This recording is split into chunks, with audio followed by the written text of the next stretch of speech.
This is Mama Lu. Welcome back to my YouTube channel.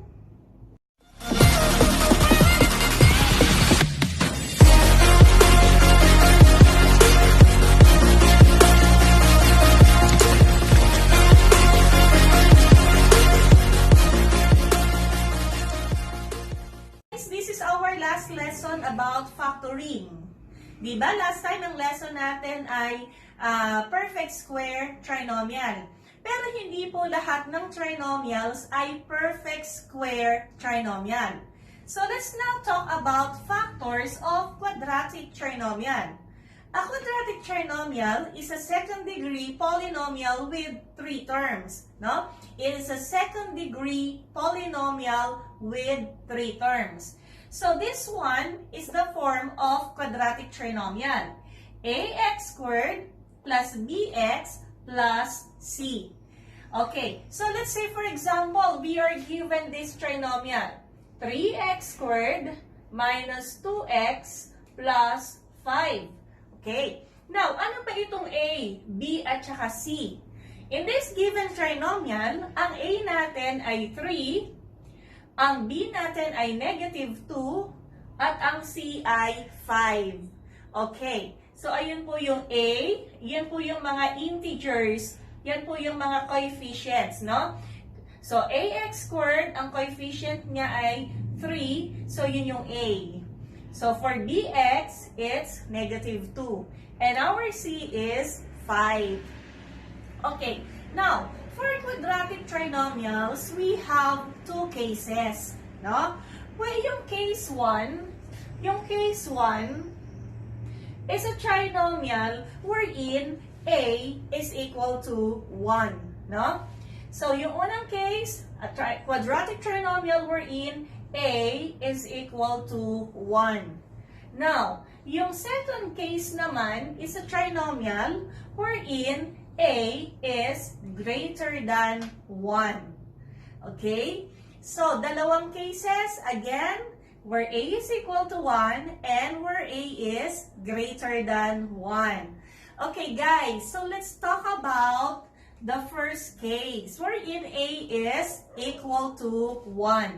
So, let's say, for example, you're asked to factor x squared minus 3x minus 18.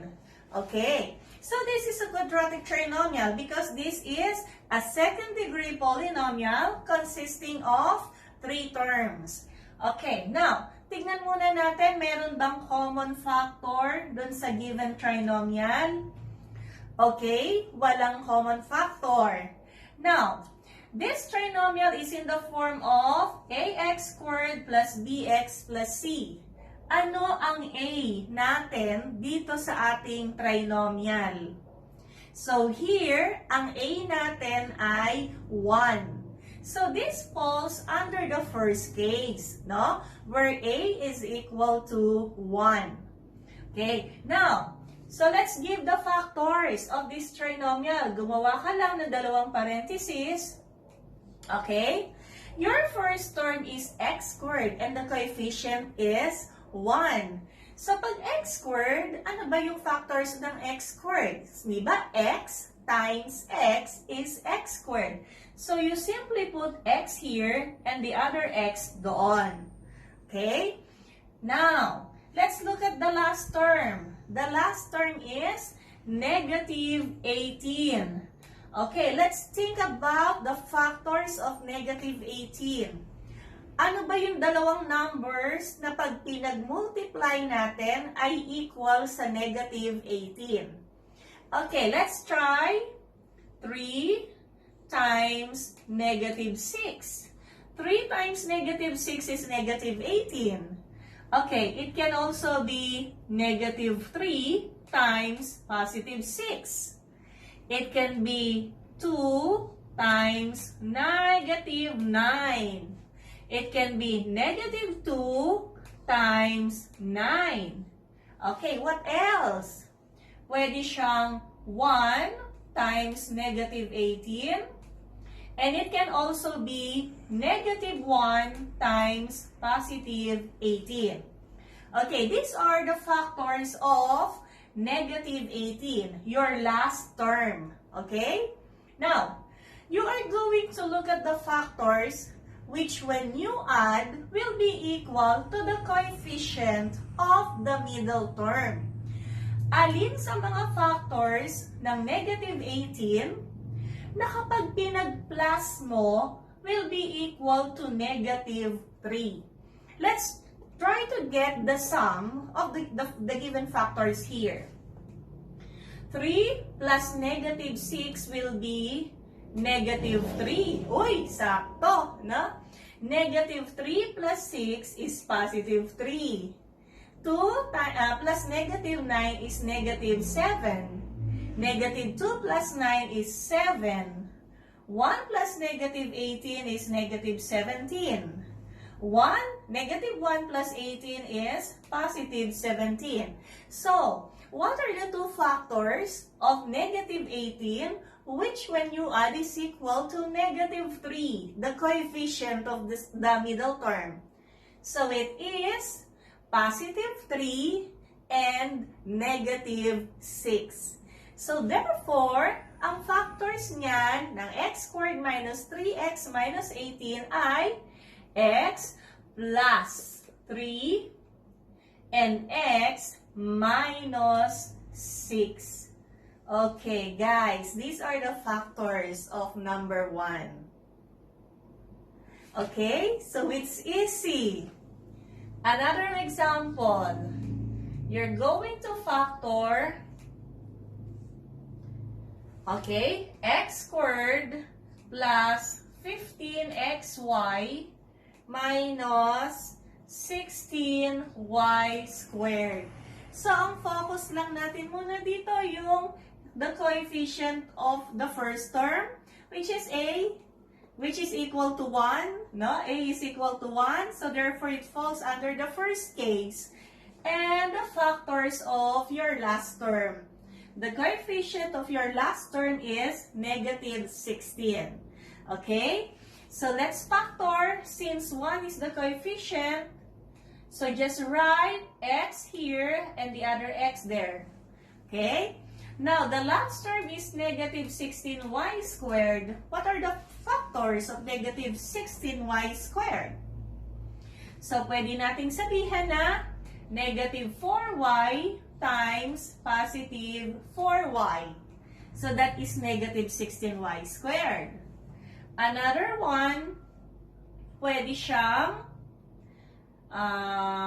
negative 2y times positive 8y. Still, that is negative 16y squared.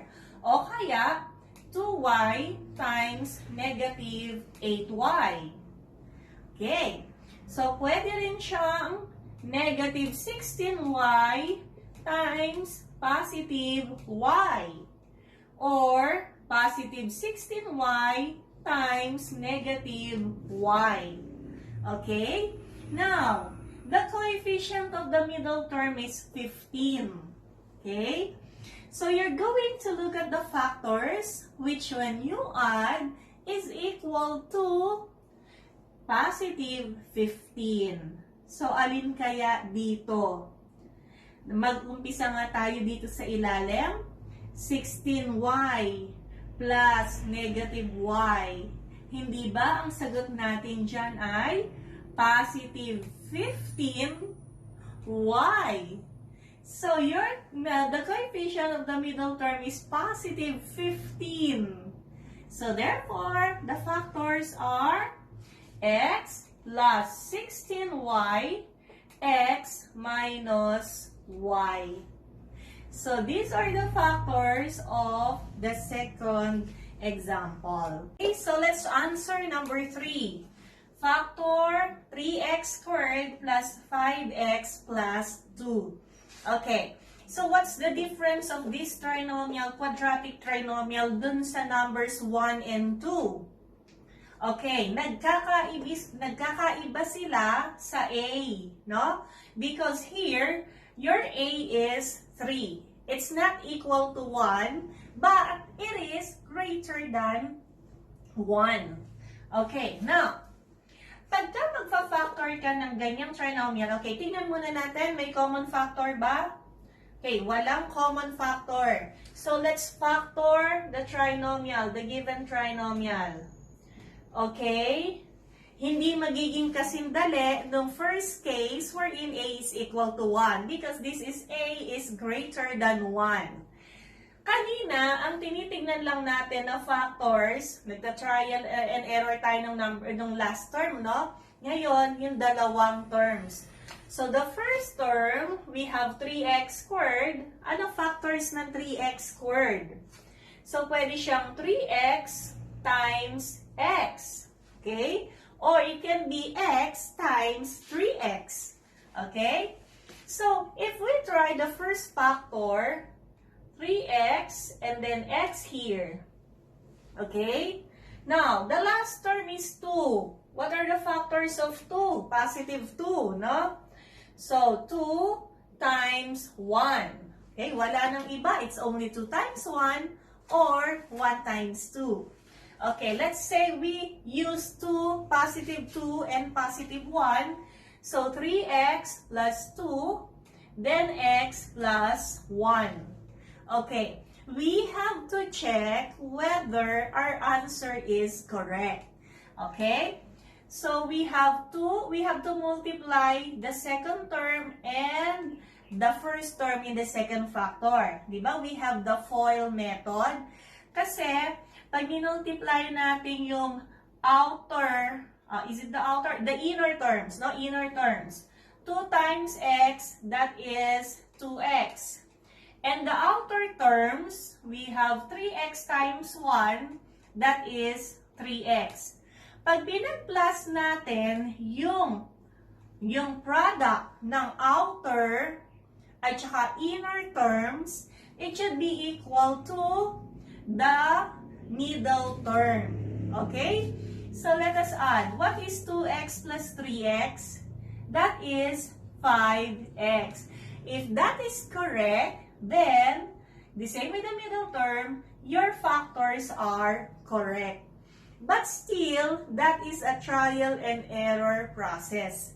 Hindi laging one shot makukuha mo, no? Kaya nga sinabing trial and error. Okay, let's try another example. Let's try number 4. Factor 8x squared minus 14x plus 3. Okay, now, your first term is 8x squared. What are the possible factors of 8x squared? Pwede natin gamitin ang 8x times x. Pwedeng x times 8x. Pwedeng 4x times 2x. Okay? Pwedeng 2x times 4x. So, maski alin dyan, pwede. No? Now, for our last term, we have 3. So, factors natin, 3 times 1 or 1 times 3. Okay, so katulad ng sabi ko kanina, trial and error yan. Okay, parang love, trial and error. Nyek? Okay, so let us see. So, let us use the first factor here. 8x and x. 3 and 1. Okay, plus 3 plus 1. Now, you will notice na pagka ginamit mo yung parehas positive at pinag-add mo, okay, the answer is positive. But your middle term is negative. Okay? So, maybe it is wise to consider yung mga negative factors. Dagdagan natin yung mga factors. Kasi nga, negative yung middle term mo eh. So, negative 8x times negative x. That is still positive 8x squared, di ba? Basta yung mga negative factors. Dito sa 3. Anyway, we're just talking of the middle term pala. So, ito na lang mga negative factors nung last term. So we have negative 3 times negative 1, that is still positive 3. Then, we have negative 1 times negative 3. When you multiply, that is still positive 3. We will not consider the positive factors, yung mga positive na yan, dito sa second term. Kasi yung middle term mo ay negative. So let us replace this by negative. Kasi nga negative yung middle term. Okay? So negative yung ginamit natin. We use this. Negative 3 tsaka negative 1. Okay, katulad ng ginawa natin kanina, i-check natin. Ha? Trial and error. So, negative 3 times x is negative 3x. 8x times negative 1 is negative 8x. Pag pinag-add natin yan, that is negative 11x. Which is not the same with the middle term. So, therefore, mali itong inilagay nating factors. So, saan kaya tayo nagkamali? So, ginamit na natin yung una, at saka ito. Now, let us try to use the second factor ng first term. Kaya nga sinabi ko kanina, trial and error. Kung gagawin mo itong x, at ito ay 8x, negative 3 times 8x is negative 24x. X times negative 1 is negative x. Pag plinag-plus mo, negative 25x, which is still mali pa rin. Okay. Now, what about the third? The third factors of 8x squared. Let's try 4x here and 2x dito. Okay? So, negative 3 times 2x, that is negative 6x. 4x times negative 1 is negative 4x. Tama na kaya? Pag pinag-add mo yan, is negative 10x, which is not correct. So, ano kaya ang pwede nating gawin? Let's try the next. No? Pagpalitin natin yung factors. Kung ito ay magiging 2, at ito naman ang magiging 4. Okay? Tingnan nga natin kung mag-jackpot na natin yung tamang sagot. So, negative 3 times 4x, negative 12x. Okay, wow! 2x times negative 1 is negative 2x. When you add, that's negative 14x. So, these factors are correct. So, you have to interchange lang natin, Interchange lang natin yung mga factors and then try and try, Kaya nga trial and error. Okay, let's try another example. Number 5. Factor 4x squared minus 6x minus 10. Okay, tingnan natin kung may common factor. May common factor ba? 4, 6, and 10? Yes, there is a common factor. And that is 2. Alright. So, 4x squared divided by 2 is 2x squared. Minus 6x divided by 2 is 3x. Okay. Minus 10 divided by 2 is 5. Ayan. Ito na yung ating quadratic trinomial. Case 2, because a is greater than 1. Yan, dyan na naman po tayo magta-trial and error pagka greater than 1 ng x. Okay? So, for the first term, 2x squared. So, we can have 2x times x or x times 2x. Okay? So, we have 2x and then x here. For the last term, we have negative 5. So it can be negative, since your middle term is negative, and negative 5 times positive 1 is negative 5. Or negative 1 times positive 5 is negative 5. Okay, what if we try negative 5, yung first factor natin, tsaka positive 1? Let us check. Negative 5 times x is negative 5x. 2x times 1 is 2x. Pag pinag-add is negative 3x. Okay, so let's have our last example. Factor 5x squared minus 8x minus 6. Okay, meron bang common factor? Okay, wala.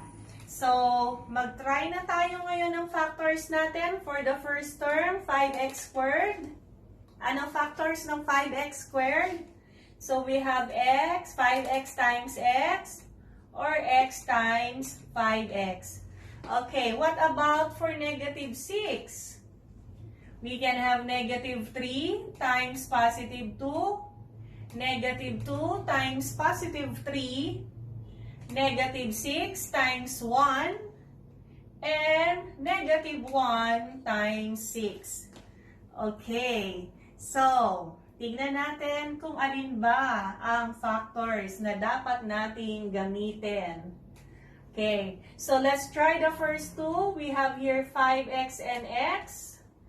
What about negative 3 and positive 2?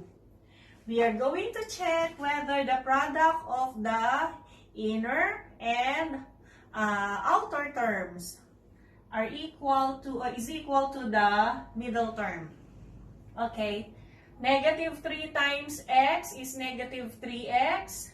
5x times 2 is 10x. When you add, that is positive 7x. Okay, wrong. It's not negative 8x. Ano pa? What about we try x here and then 5x here? Okay. So, negative 3 times 5x is negative 15x. X times 2 is 2x. When you add, that's negative 13x. Mali pa rin. What about if we change the sign? Gawin nating positive 3, tsaka gawin nating negative 2. O, diba? Para dito. So, we have 15x, negative 2x, that's negative 13x. Mali pa rin. What about we try to use negative 6 and 1. Minus 6, positive 1. Negative 30x, positive x, negative 29x. Not the same. Alin pa ba? Okay, what about we try 5x here? And this is x.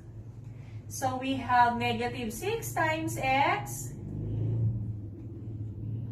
6 times x is 6, negative 6x, at saka positive 5x, so that's negative x. Mali pa rin. Saan? Saan tayo nagkamali? Okay, what about the last pair? Let's have x, 5x here. We have negative 1 and positive 6. Okay, so negative 1 times 5x is negative 5x. X times 6x is positive 6x. Is still the factors. Okay, the product of the factors is not correct. So, after trying all the factors, at nakita mo na walang tama sa lahat ng iyong pagtatry na ginawa, therefore, we conclude that this is not factorable. Okay? Hindi kasi lahat ay factorable. Merong mga trinomial na hindi talaga factorable.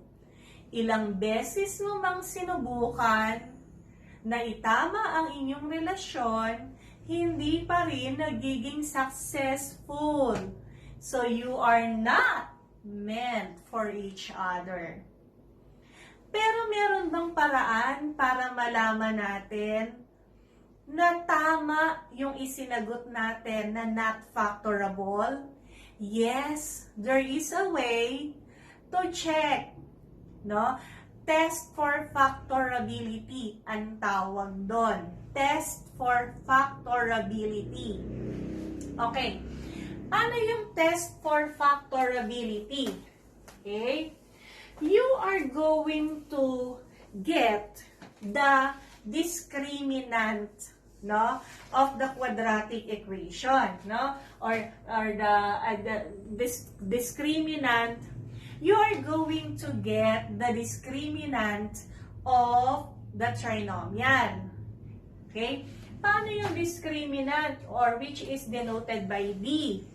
b is equal to b squared minus 4ac. That is the discriminant of the trinomial. Yan ang nakakapagsabi whether a given trinomial is factorable or not factorable. Okay, i-check nga natin yung discriminant nung una. Hindi ba yung unang trinomial natin ay x squared minus 3x minus 18? At na-factor natin yan eh. Ang factors natin yan ay x minus 6, x plus 3. Okay. Na-factor natin. Okay, tingnan natin yung discriminant niya. So, b squared, our b is negative 3. So, negative 3 squared minus 4 times a is 1. And then c is negative 18. So, tingnan nga natin. Negative 3 squared is 9. Minus 4 times 1 is negative 4 times 18. 18 times 4, we have 2, 3, we have 72. So that is 9 plus 72, which is equal to 81. That is the discriminant, no? And 81 is the same with 9 squared, isn't it? 81 is a perfect square trinomial. Okay? Let's try the second example. Kuhanin yung second example natin kanina. Tingnan natin. That's why it is factorable. Okay? Yung number 2 natin kanina is x squared plus 15xy minus 16y squared. Let's solve for the discriminant. Okay? So, it's b squared minus 4ac. Our b is 15. 15 squared minus 4 times a is 1 and c is negative 16. Okay, let's check na the discriminant. So, 15 squared. What is 15 squared? So, 5, 2, 75, 5, 1. Okay, that is 225. Okay? Minus negative 4 times negative 16 plus 4 times 16. So, 4, 2, we have 64. Okay, pag in-add natin yan, 5 plus 4 is 9. 2 plus 6 is 8. And then 2. 289, which is also a perfect square. Diba? Okay, that's also a perfect square. Ano yung 289 squared? Is it 17, no? 17 squared is 289. No? Tingnan natin, 17 times 17 9, 4, 11, 7, 1, 9. Okay, that's 289. So, 289 is the same with 17 squared. Okay. Para dun sa number 6 na hindi tayo nagtagumpay at sinabi natin na not factorable, let us check the discriminant. 5x squared minus 8x minus 6. And we said that that's not factorable. Let's solve the discriminant. B squared, that's negative 8 squared. Okay, minus 4ac. Minus 4 times 5 times negative 6. This is 64 plus 20 times 6, 120. Okay, that is 184. So I think 184 is not a perfect square. So not a perfect square. So what do you conclude?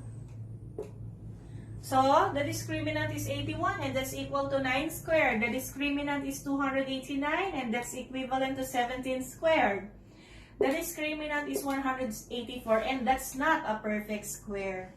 Therefore, okay, yun yung test for factorability. If the discriminant is a perfect square, then it is factorable. And if it is not a perfect square like this one, it is not factorable. Okay guys, so I hope you learned something from me. Good luck sa mga may exam, no? Shout out nga pala dun sa mga kaklase ni Christine, kay Inigo, kay Sofia, okay, sa lahat ng mga kaibigan niya. At sa aking favorite student, kay Jerwin, magiging accountant na yon. Shout out sa kanila. And guys, I hope you learned something. Continue on watching my videos. Matututo kayo. At sana nakakatulong ako sa inyo. Bye!